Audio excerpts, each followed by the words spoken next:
Everybody, how's it going? Welcome back. So this is our first shot at this, and we're gonna just roll. We are the Pretoria Cowboys, and I'm gonna explain everything and the history and why we're here and what we're doing, so you get the whole thing. But the first word I need to define is what's a cowboy in this particular sense, okay? Because this is going out to a lot of Russian people, right? So here we go. I got a couple definitions for you so you really get what we're talking about. One, a bold, independent person who pushes beyond normal limits, opens new ground, and gets things done despite obstacles. You like that one? Great. Good. Here's another one, a little shorter. Someone who reaches beyond boundaries, pioneers new paths, and refuses to be stopped. I like that one. You like that one? I like it. That's pretty good. Okay, and the other one is a person of action who creates possibilities where others see limits. We're good? So Perfect. Great. So the purpose of this, we have a couple different names for it. One is power to power.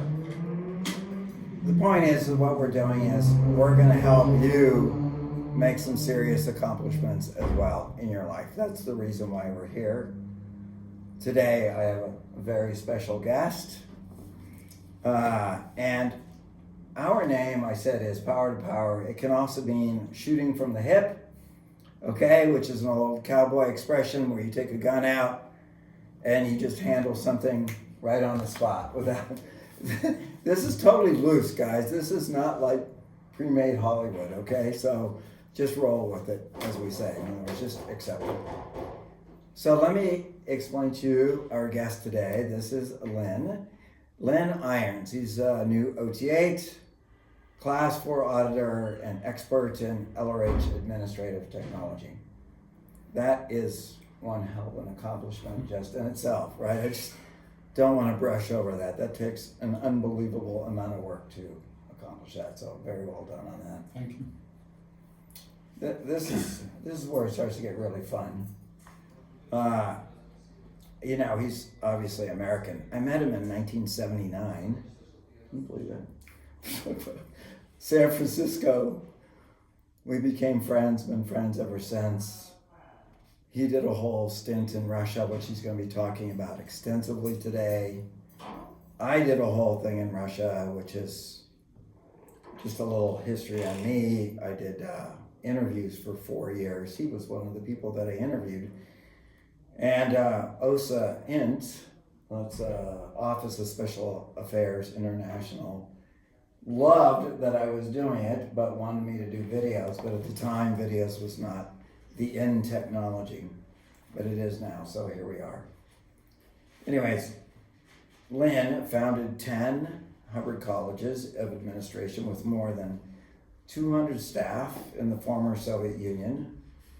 Between 1992 to 1995, and trained more than 20,000 private business people and government leaders. Okay, that's going to be very interesting to hear about. 30% of FLAG Sea Org members are Russian, and the largest group contributing to the IAS is Russian. That is amazing. So let's just jump right into this, Lynn. So how did you, first of all, you're an American. I got a list of questions here. I got to ask them right, but this is totally loose, guys, so just roll with it. That means just accept it.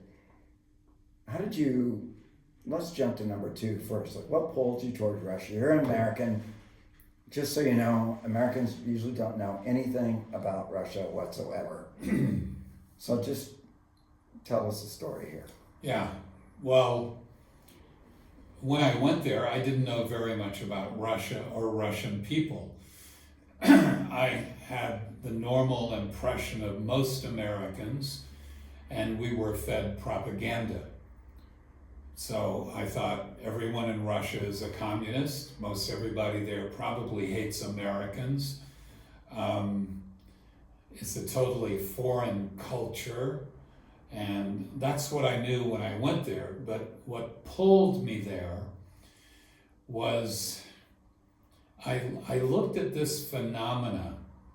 In the heyday of communism, half of the planet were controlled by communist ideology. And they had permeated all the major areas of the planet. Now, I didn't know much about communism. I studied something about communism. I didn't take to it. It didn't sound very interesting to me. But what amazed me was the administrative accomplishment. The carrier wave for this ideology with pretty unworkable, idealistic but unworkable economic models, political models. They had this unworkable, from my viewpoint, technology, if you could call it that, but the way they spread it was what impressed me, because I'm trained as an administrator, getting a group to accomplish a goal. So I just marveled at that, and I thought, who are these people? Who are these Russians that can pursue ideals, beliefs, and put themselves on the line to spread it? That's what I admired. That's what I recognized and admired. That's all. Mm-hmm. And the other thing that prompted me to do something, being a Scientologist, being trained, being an OT, I thought, what if this carrier wave, what if this Russian culture had a good technology? What if they embraced this technology, learned how to apply it to actually bring about some of the communist ideals? What if they had a good technology connected with that power of expansion? I go, what could happen? And I thought about that, and I go, well, maybe I could convince some other people to go with me to Russia. That didn't happen. Yeah, I get it. Leave America and go to Russia? Are you crazy? I said, yeah, but here's an opportunity to do something. No guarantees.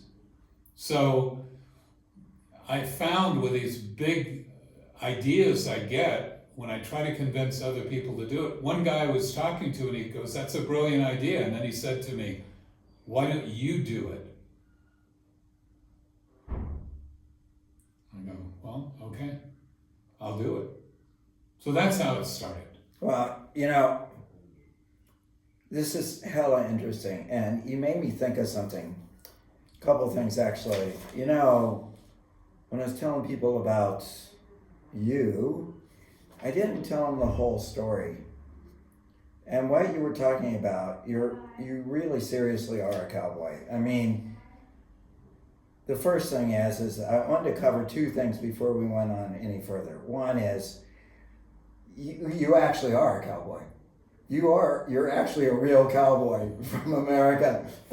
Meet a real cowboy, right? Okay, I have just tell people about that a little bit. But also, you accomplished so much more. Where's that paper? There was one that the things that you accomplished were unbelievable. And the reason why I bring this up is because you, of all people, had two qualities that are just unbelievable. One is that cowboy attitude to step out of America and go to Russia. So from an American viewpoint, that's virtually just non-existent. People wouldn't do that. And then the second thing is your skill, background, capability, and your endless accomplishments are off the charts, which makes you the ideal guy to go to Russia. So it's a two-part question. One, tell us about being a cowboy. And two, tell us about your accomplishments that you actually had before that make you the perfect person to go to Russia to accomplish these things. Well, first of all, I was born in Oklahoma to a cowboy. My father was a cowboy. His business was a rodeo. Now, a rodeo, if you don't know, is like, it's a big entertainment thing for people in the Midwest and Middle America. And it's a display of accomplishment in terms of riding wild bulls, roping calves, wrestling steers to the ground with your bare hands, real things that real cowboys learned to do. So this was a display for public entertainment. It was very popular. It was a very good business. And that's what I grew up around when I was small, 2, 3, 4 years old. And I was in that cowboy culture, which I sometimes say is like a Russian mujik. These were real men. Yeah. These were tough guys. They could confront and handle the things that they worked with. In this case, it was animals. So I grew up in that environment. I remember I was 4 years old and I got my first horse. And by that time, we had moved to Texas. My father sold his business, actually traded it for a herd of about 250 cattle. And so we moved to Texas, and we were way out in the middle of nowhere, and there was only my immediate family and about 3 cowboys with their wives. And I didn't go to school, so what did I do? I hung out and followed these cowboys around. Yeah. So wow. I learned things from them. Like one of them hated snakes, rattlesnakes, dangerous, poisonous. And he had a rifle on his horse, and whenever he came across a rattlesnake, he would shoot it and cut the rattles off. And the first thing that intrigued me when I was there, he showed me these big empty jars of rattlesnake rattles. And I'm like, whoa. Jesus. How did you do all of this? My eye's this big. And he would say, well, you just see him and you shoot him. Then you cut the rattles off. And to me, this was bigger than Superman. Yeah. It's like you could do this. So I was admiring. I could go, oh, you're so brave. And like a cowboy, he just brushed off the compliment. Yeah. You just do it. So this attitude of you just do it was something I grew up with. That's key. So you just do it. And then when I got this horse, which you can imagine I was delighted, 4 years old, but it was a big horse. It was a retired working horse. Oh. So I got the horse and I managed to put the bridle on, and then I had a small saddle for a kid, but I couldn't even reach the top of the horse to put the saddle on. So I'm in the barn and I go over to these cowboys and I go, could you help me put the saddle on the horse? They looked at me and go, real cowboys saddle their own horses. And they refused and just ignored me. So I managed to get this horse outside next to a big wooden fence. And I climbed the fence with a saddle, got to the top, and the horse was very smart. He was parallel to the fence, and then as I got to the top, he just moved around, and I couldn't reach him.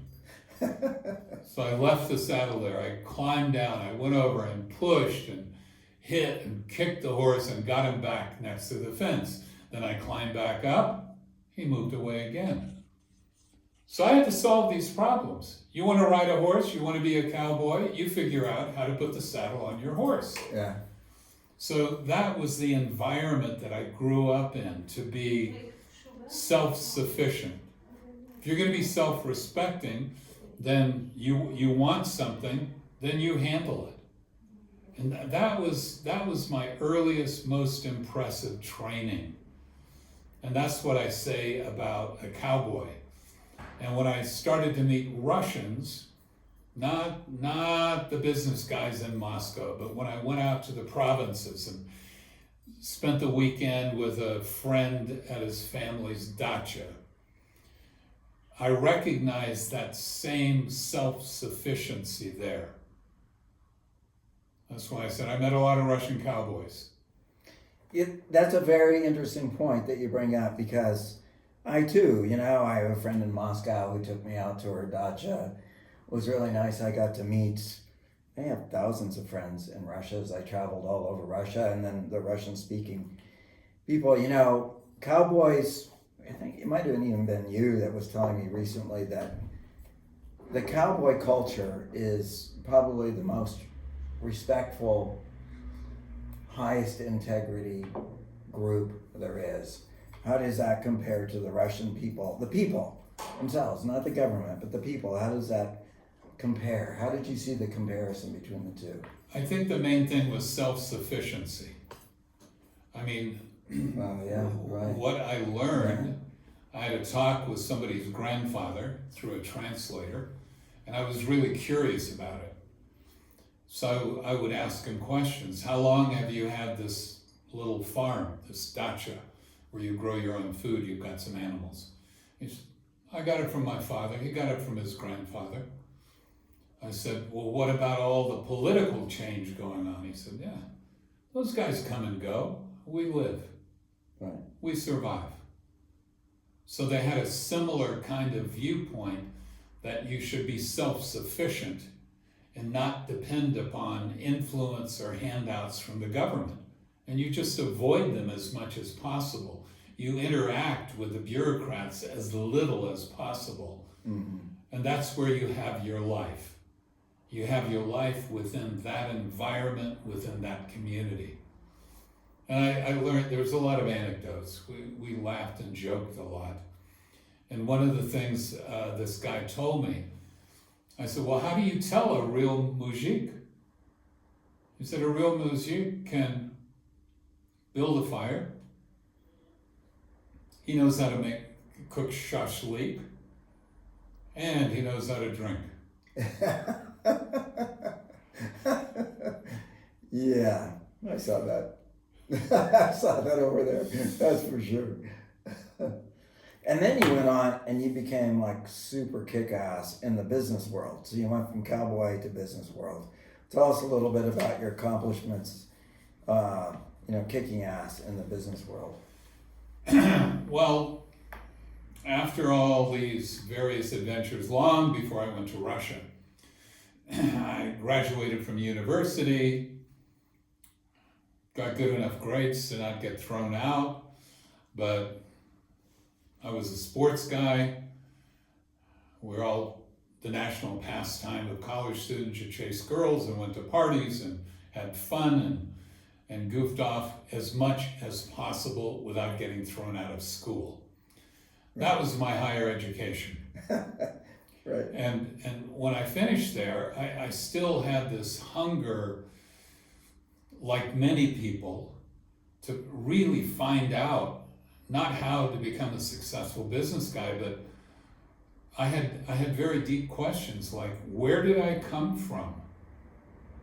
Why don't I remember? How did I get here? Did I buy a bus ticket to planet Earth? And that was a mystery to me that I didn't think I should ignore, because that's a fundamental. Why build a life in the culture that you suddenly grow up in without those fundamental questions being answered? So I traveled around, I did this, I did that, I studied religions, I taught yoga for a year. I did all kinds of things. Some of the things I can't mention because there may be young people watching this video. And I have children, I gotta remain respectable to some degree. But I had lots of adventures. But this hunger continued. Then I got into Scientology.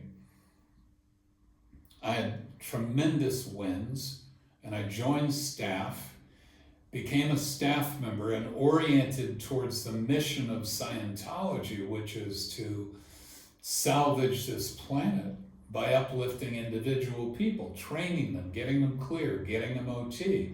So my attention, after I handled my basic questions, it expanded out into the environment.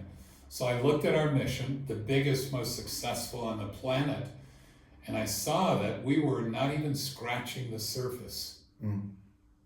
And then I posed the questions, how do we reach into society to the able people, disseminate to them, get them involved using the technology personally with their families and their businesses and influencing their community. And from that I saw what I need to do is to reach out into the world. Who are the most competent people in the world? They're business guys. They're doing something. They form teams. They have to pay the bills at the end of the month. They have to survive.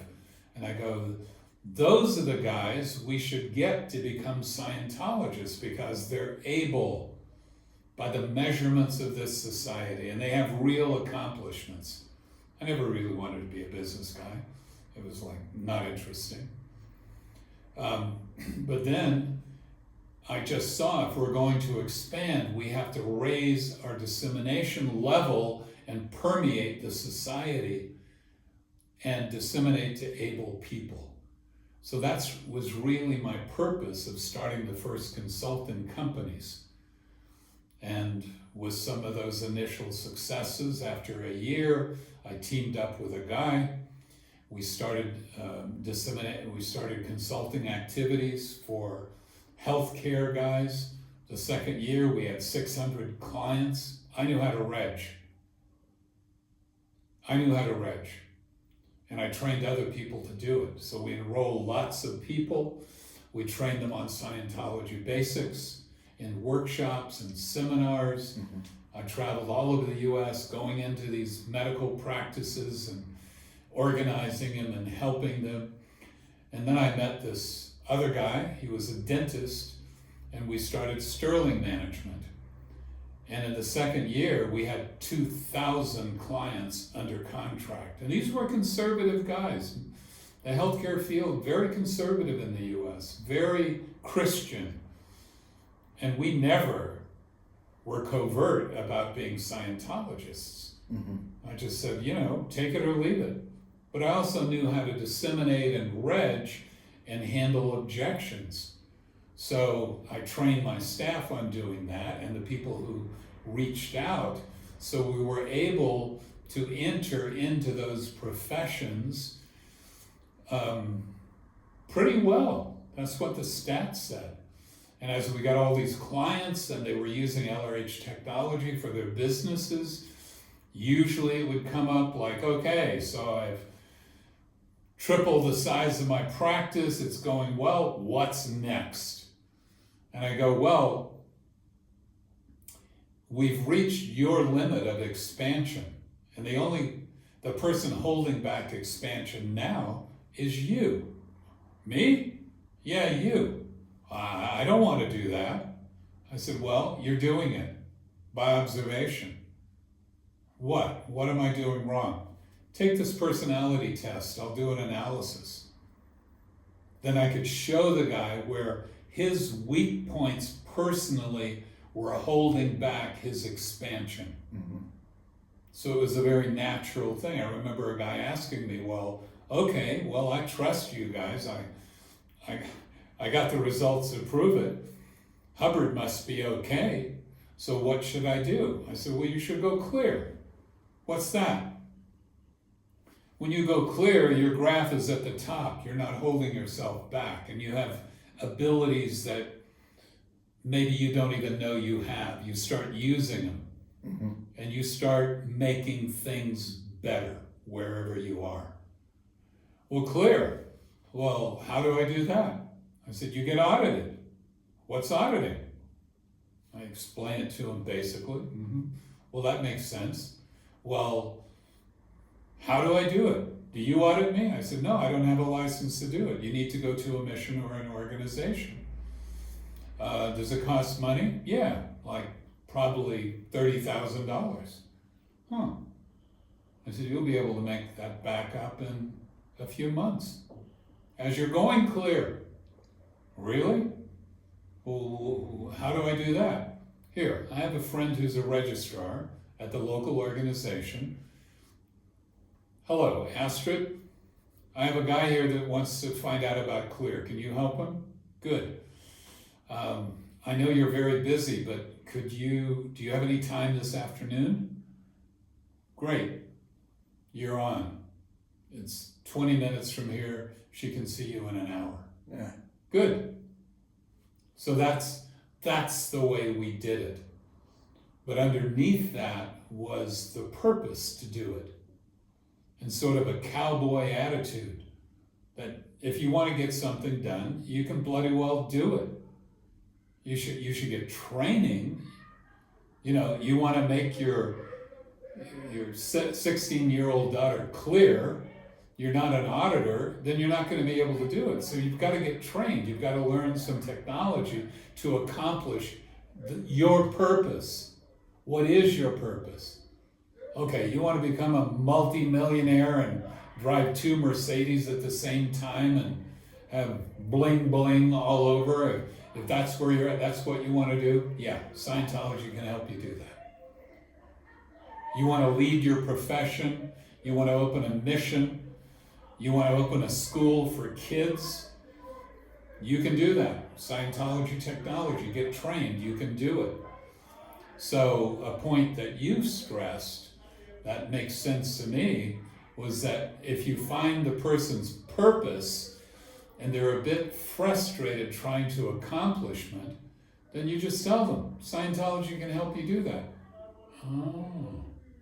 So Scientology will help me do what I want to do? Absolutely. Now, if you want to go on and help and do other kinds of things, you can do that too. You know, that brings up a really good point, and thank you for sharing that, because that was fantastic. And it reminded me of a couple of things. One of them was, we both came to the same conclusion when we saw the Russian-speaking people, and that was how tough they were. I was amazed. Like, I travel all over the world. I've been to 32 countries and 6 continents, right? And of all the places that I go, the Russian-speaking people were the toughest that I saw. They had the most bullshit that they've had to go through, excuse my French, but also that probably was what makes them really tough. The second thing, and I'd like for you to comment on that, is that I've run into a number of people who feel very alone, like they don't belong here, that they know that there's something very special about themselves, but they're also in a position, because they're way out and God knows where, not making enough money to escape the trap, which is why one of my strongest purposes of why I traveled and talked to so many people and, you know, spoken to thousands of people and given all these talks, is to help those kind of people. And I'd like to get your feedback, because you and I were on the same track together somehow, but not doing it together, but we came to the same conclusions. And I'd love to hear what you have to say about all that. Yeah, well, I could say to any listener now, if you feel like you don't fit in, and you might not really want to fit in when you look at what there is to fit into, and feel that you're alone or you don't belong, well, you don't belong. You are different. You're very special, because you're not totally brainwashed into the system. You haven't been brainwashed, and you still have that spark that you know there's something bigger and better, and that you have a purpose. In my experience in talking with people, non-Scientologists, they have the same feeling. Mm-hmm. They have the same awareness. Sometimes they've never been able to talk to anyone about it because nobody would understand them. But OTs will understand, because they've blown off a lot of their amnesia. They know what their purpose has been over many lifetimes. Mm-hmm. And they wind up on planet Earth with amnesia. They can't remember. They're not oriented. They just know that this is not all. They just know it. Intuitively, they know it. So if you don't fit in, congratulations. You haven't been implanted fully enough. You're tough. They didn't totally wipe you out. You still have that awareness, that awareness of freedom and being at cause and creating. They didn't destroy it fully. You still have some of it, but you may feel a bit lost. You may feel a bit alone. You don't have anyone you can really discuss such things with. They'll think you're a little weird and tell you to just, come on, pass your university exams and get a good job. That's their advice. I got that same advice, and it never stuck. Yeah, me too. I go, well, I know you want the best for me. My mother wanted the best for me. Yeah. She loved me. My father, I think, wanted the best for me, although I had to figure out that many years later. But people who love you and want the best for you, sometimes you can't connect with them because you are different. You are different. And you should celebrate that difference. But let me tell you, it takes a little courage. It takes a little courage to know your deepest purposes, even if how you're going to bring them about is not clear to you. Mm-hmm. And that takes some courage. And that's why I say, it takes being a cowboy. It takes being a real Russian mujik, even if you're a girl. My wife is Russian, but she has those same cowboy instincts. And so she was blessed to have a mother the same way, who supported her, who supported her development, who invited her to discover her own purposes and pursue her own goals. She was very fortunate to grow up in that family. I got to know her mother for a few years before she passed away. She's one of the favorite people I've ever met. Well, She did my executive boot camp training. She loved it. And she was a featured speaker at graduation because she had her whole history of surviving in that system. And she made it. She had 6 children. All of them graduated from university. And she was an artist.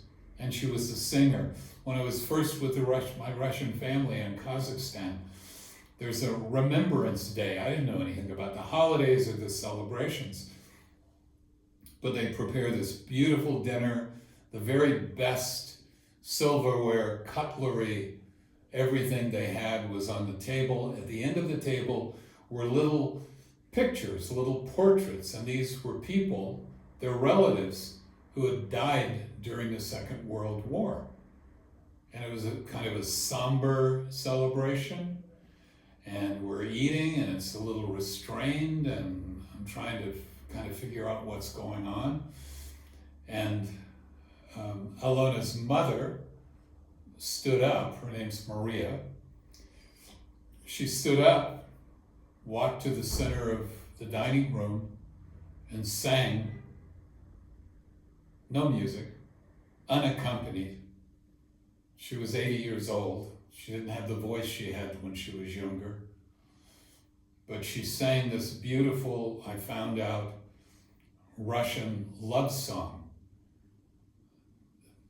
from a sweetheart or a wife to their son or a husband that went to war. And I was just pinned to the back of my chair during this song, and the setting and the awareness of the relatives and the sacrifices they went through, the bravery, the courage. That was my first introduction to a deeper Russian culture, and I fell in love with it. It was so deep, it was so real, and that's when I don't know, my loyalties, my understanding began to shift from my American culture and university, and that culture it began to shift to something that was deeper and more warm and touching for me personally. And I to this day, I'm not an expert on Russian culture. Churchill said it, Russians are an enigma wrapped in a mystery. So I'm not so arrogant to claim I understand it. You know, yeah. I don't claim to understand it. I only claim to know what I know. And what I know about it, and my mission when I went to Russia was the purpose that sustained me through all of these insane adventures. And I mentioned to you that I'm writing up my memoirs now. Yeah. I've completed 27 chapters of a book. And each one is, it's dramatic. I look back on it and I go, I'm still alive. How did I manage this? Some cowboy in an alien culture with a purpose that took me on the stage in the Kremlin Palace with the ministers of state, that took me into the White House, that took me into Gorbachev's dacha, presidential dacha. And it was driven by this purpose and this cowboy make it go right. And it was my love for the Russian culture. Mm-hmm.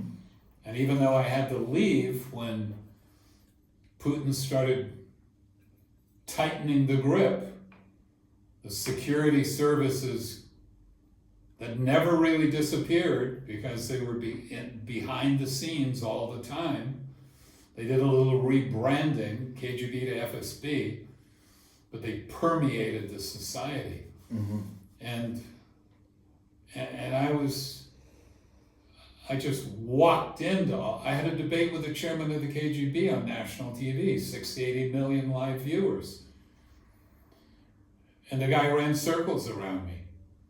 And I just took over the interview and talked 15 minutes about my purpose, Hubbard technology, rehabilitating the economy so Russia could integrate into the modern world. We trained marketers. We trained people on communication. We took 100, 200 top executives to the US that toured US businesses and got a taste of American Scientology culture. But that's what drove me. Mm-hmm. And I really have no regrets. I think the other thing that you mentioned that kind of blew me away was you were just a couple of weeks ago, you were mentioning about the bloodline from the Russians or something like this. And I was like, no kidding, that's amazing. Can you repeat that? That was like, it really went, okay, now I get it. Okay. Now all right, well, I'm an amateur historian. Yeah. When I first left the US, I went to Sweden, the land of the Vikings. So I'm expecting these Nordic mujiks. But what I found, I didn't find Vikings. I didn't find Swedish mujiks. I think I found the victims of the Vikings. That's funny. Oh my God. I mean, that's what I concluded. Yeah. And then I met a couple of Russians and I did a little homework.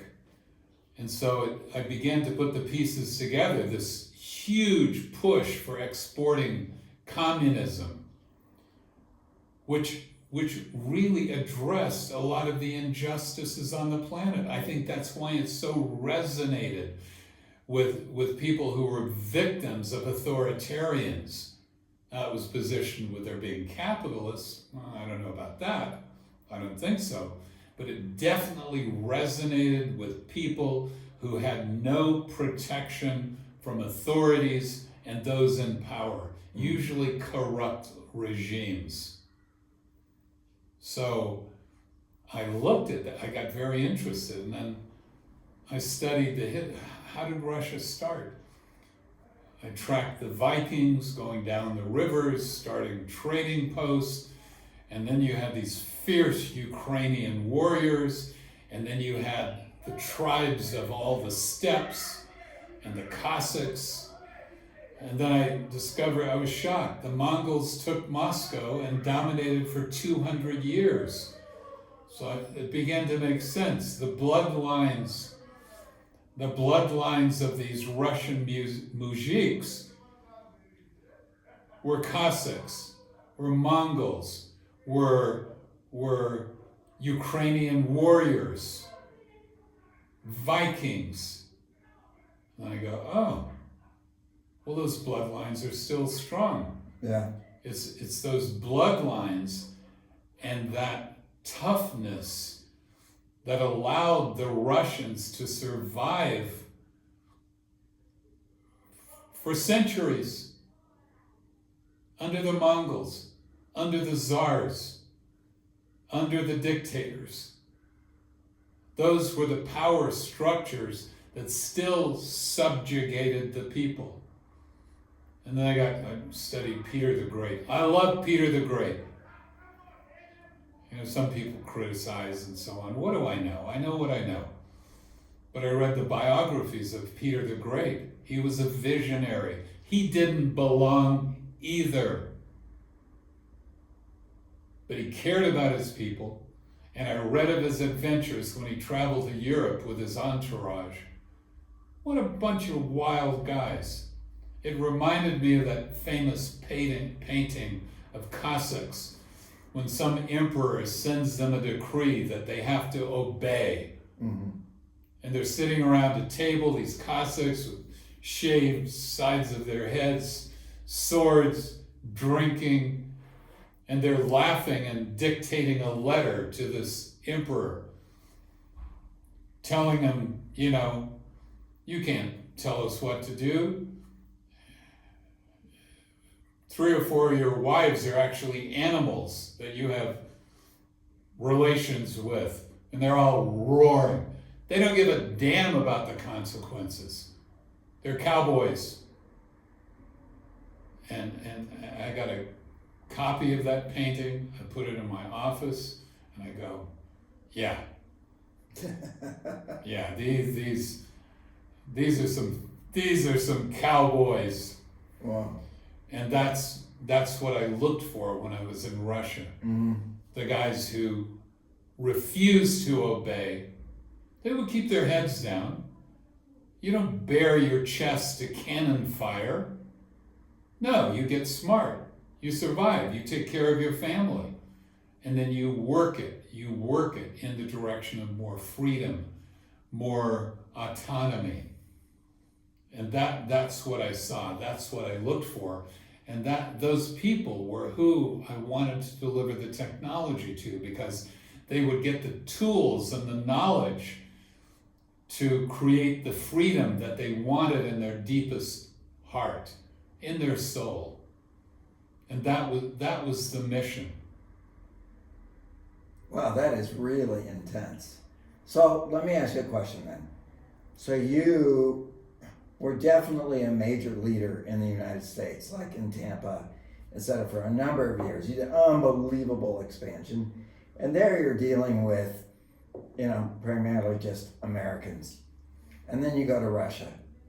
And it's like, whoa. And now you're dealing with Russia. And you dealt with everything from like KGB, FSB, to God knows what, to the people on the street, to, I mean, they're two completely different worlds. How do you compare the two? Like, what did you see? What are the pluses and the minuses on both sides? Oh, that's a big question. Because I love America. That's where I'm from. I have dear, dear friends and family in America. So that part, the recognition of humanity and the love of other people, I love that. And America's strength comes from that. Mm-hmm. Not all this political crap that you see going on now. That's infiltration. That's destruction from within going on. Divisiveness. Yeah, the corruption, the introduction of alien, unworkable economic, political systems and all that. America is being destroyed from within. And you can see it. Hubbard talked about it 50, 60 years ago in some essays on the destruction from America and all the historical precursors to that. The art of war, sending infiltrators in to take over the institutions and destroy it from within. You see that playing out in front of you. I watch news programs. I can see beyond the propaganda and see exactly the propaganda and campaigns going on. I can see that very clearly, so it breaks my heart. But you should also know that the majority of Americans are good people. They care about their family. They care about their individual freedoms. They had the benefit of growing up with a constitution that promoted free speech, freedom of religion, freedom to gather with your friends, freedom to get in a group and speak to the government and remind them that they're supposed to represent you. It's a republic. And that sentiment is very strong in America, and you see it with Trump, with all of his weaknesses.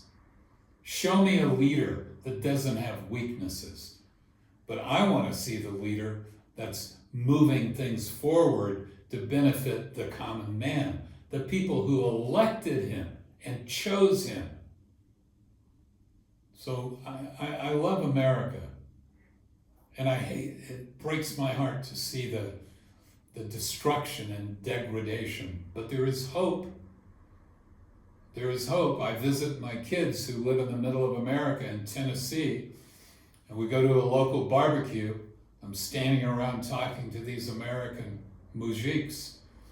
They're talking about guns. I go, Yeah. How many guns do you have? I don't know, 30, 40? Yeah. What kinds? All kinds. My son who lives there, my son-in-law, he went in, I said, you got some guns? I said, I like guns, show me. So he went out. He got them out of his closet, laid them all over his bed. They covered his bed. Shotguns, rifles, sniper rifles, automatic weapons, pistols. Sounds like every American I know. Yeah, so, you know, the Second Amendment of the Constitution guarantees the right for the citizens to have and bear arms. And it ain't for hunting. No.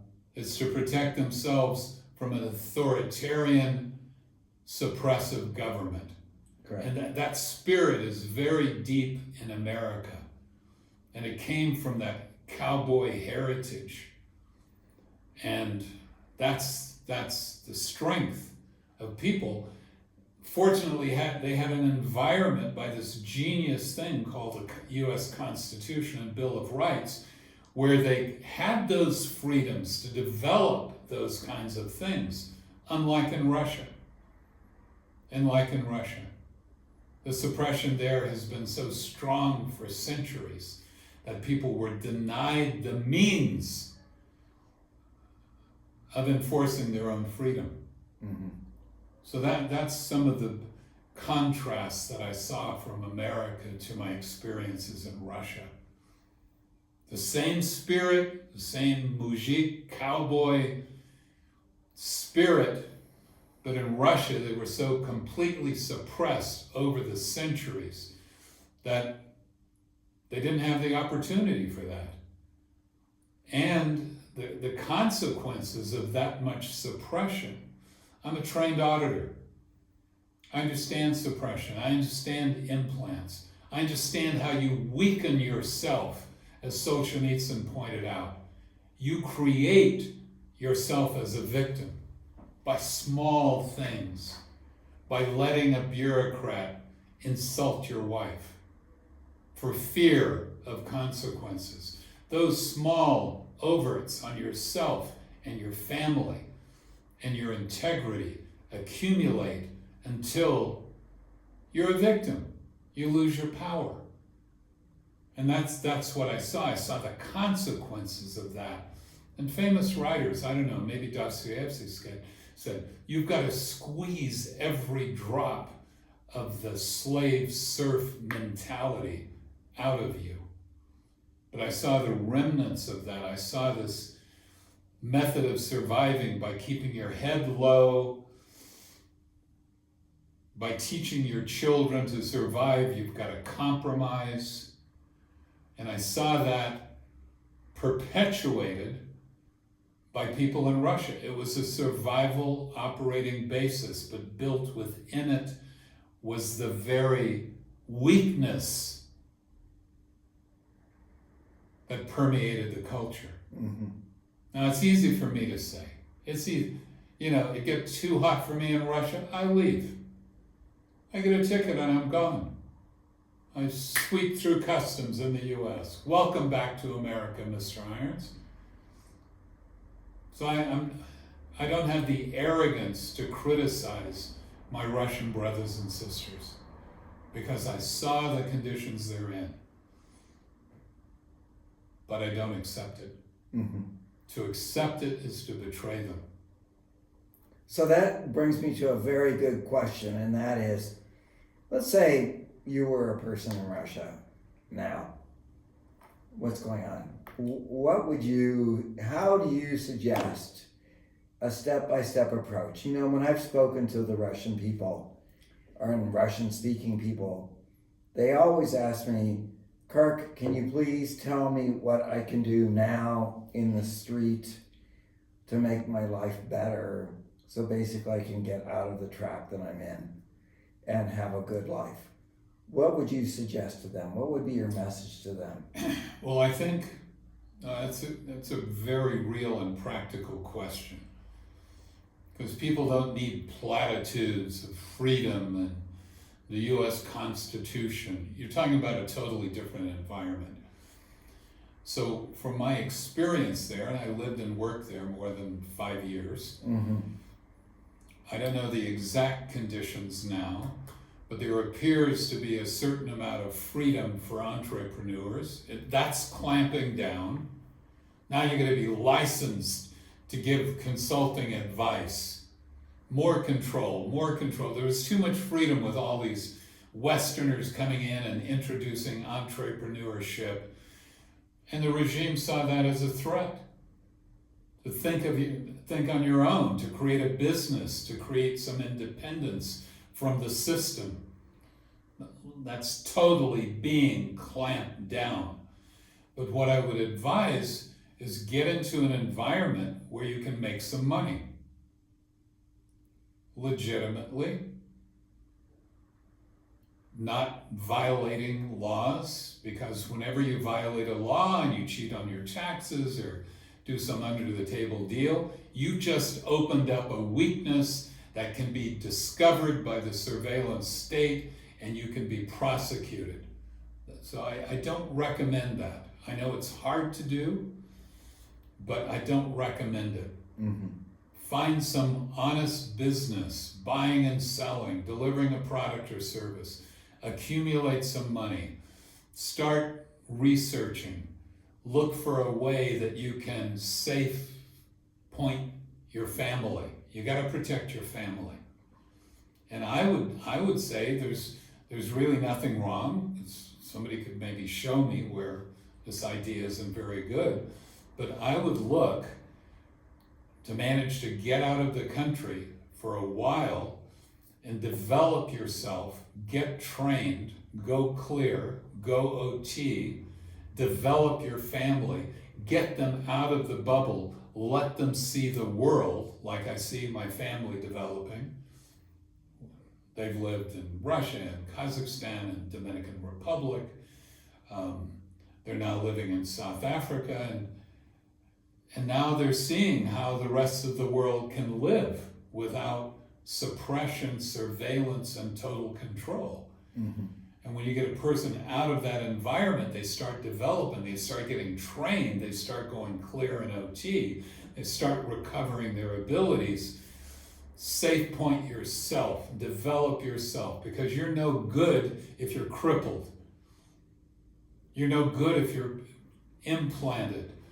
You're no good if you've bought into a system where you have to compromise your integrity just to get along. It'll destroy you.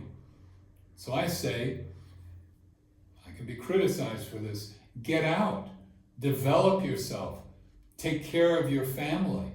And at some point, if you want to go back, then you're prepared to do something. You're smarter. I survived in Russia because of my amateur knowledge of public relations. Like, don't step on the lion's tail that can turn around and eat you. Find out who they are. Don't position yourself against them. Find allies. Help people. Help your family. Move them in a direction. With my Russian family, I don't know how many communication courses I delivered in the living room to them. Numerous OW write-ups with an understanding of how they could become more powerful. Mm-hmm. So I used the technology to boost up my Russian family. Some became incredible Dianetic auditors, some didn't. Well, okay. And OW write-ups being overts and withholds. Overts are things that you shouldn't do, and withholds is not telling the people that you should tell. And having those things and keeping them and hiding them, you're just putting the chains on your ankles, you're putting handcuffs on yourself, and you're diminishing your power. It seems rational, it seems logical, but what's so rational about weakening yourself? Yeah, absolutely. Which brings me to an interesting question that you brought up. So we're sitting here in Pretoria, South Africa right now. What do you think of this place? I mean, what do you think about like the opportunity for, the Russian-speaking people to come here and, can your wife help them with work, or what are we looking at here? What do we have to offer them as a solution to whatever situation they're dealing with in their own country right now? Well, I think the first thing for people watching this video is to know that you have friends here. You have friends who lived in the environment you're living in, that got out and are now moving up the bridge, increasing their ability, increasing their IQ, increasing their understanding of an application of a technology that can uplift themselves and their families. The first thing you need to know is you have friends here that want to help you, that will do anything possible to help get you to arrive here. And as you know, the ED of the org, Rian, is the cowboy. He's a South African cowboy. 100%. So when we have these conversations with him, he says, look, we have a beautiful ideal org here. We have 3 of the highest trained course supervisors. Who speak Russian, right? They're Russian. They speak Russian. They're highly trained. They got auditors here. That audit in Russian. Unbelievable. They have a CS. They have an entire technical team here that can get you clear OT and trained as an auditor more inexpensively than any place in the world. And they're just up the road from the AO. Yeah, they're 45 minutes from the AO where you can go OT. Yeah. And 60% of the public there are Russian. I don't know what percentage of the staff are Russian. My 18-year-old daughter joined the Sea Org. She's in administration at the AO. There's more Russian-speaking people here than there are English-speaking people. Exactly. So in this org right here. In this org at the AO, you have family here, you have friends here, you have people who understand you here and understand the logistics of like, what kind of visa do I need? How do I get there? How is it possible to work there? Can I start a business there? We have people here who know how to do it. They have done it. and they're more than willing to get into communication with you. And I think you can respond on this channel where you're viewing this video to make contact with those people with an email, with a chat, with something else. If you connect up, you will get help to get you to arrive so that you can develop yourself. You know, I was just going to bring that point up. I've always made it, these guys know, you know, I've been doing this for years, that they're always willing, you know, I'm always willing to have them reach out to me, kirkmossing@gmail.com. And, you know, if they have questions for you, I'll send the stuff over to you and you can just reach out to them directly. I'll introduce you to them. I also, tell us about this as well. They, you know, we didn't get to talk about your stories too much about the KGB and all the fun times you had as an American, which I find is just absolutely mind-blowing. But there's his, so what is that site that I'm showing him right now? That's a Substack account, which is where I post my Russian stories that you can subscribe for free and read these stories that I put my heart and soul into. Are they going to be in Russian too? You going to translate them? I haven't gotten that far yet. Use ChatGPT. Man, Yeah. it does an amazing job from what I'm told. Yeah, these Russian stories, you can download them, you can translate them easily. Yeah. I've created images to illustrate each story, which are delightful. I'm still a total amateur at AI, but I'm learning. And They'll figure it out. They're smart. These guys, yeah, are crazy smart. Yeah, you can figure that out. It's like, what did you just say? They were like the most highly, what was the word you used? Literate people in the world. My God, I didn't know that. That was phenomenal. No, it's true. It's true. The potential of Russians to make their mark on the civilization is unlimited. It's unlimited. They have so much potential. Russian-speaking people. Yeah, Russian-speaking people. And you have a place here in South Africa that's friendly, that knows who you are, they know the condition you're in, that are more, they're totally delighted to be able to help you arrive and support you after you arrive. So that's what I'm so excited about what you're doing, Kirk, is to communicate the reality of what's here. Yeah. You got half the organization here, Russian speaking and highly trained supervisors, co-audit supervisors. Co-audit your way to clear. You can do it right here for pennies on the dollar that you would pay anywhere else. Yeah. And you have your own culture here. You know, it's an ideal scene, and I just congratulate and acknowledge you for the work you're doing, because you're stringing the communication lines from this ideal scene into any Russian-speaking person that wants to get on this channel and get informed about what's possible. It's like the sun's coming up. You can see the beautiful city on the hill, and you're making that known, which I think is absolutely valuable beyond what I could describe. So I just want to thank you for doing this, and I want to thank you for having me do this interview, because I get to speak.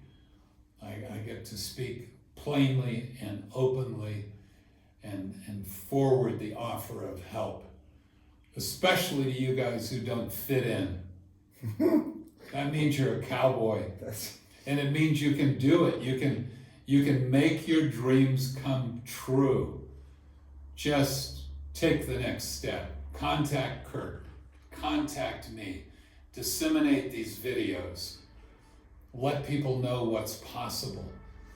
And we built it, and you can come.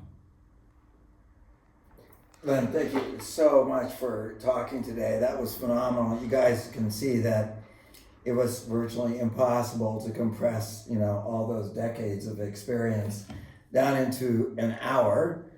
But, please do reach out to us. I'll connect you to Lynn in a heartbeat, and we'll talk soon. Oh, by the way, this is for you. It's all about you. It's about connecting you to LRH. That was always my purpose in what I'm doing. So please let us know, what do you want to hear? What more? What questions do you have? What subjects do you want us to cover? Who do you want me to interview? What would you like? You tell me and I'll make it right for you. Okay, guys.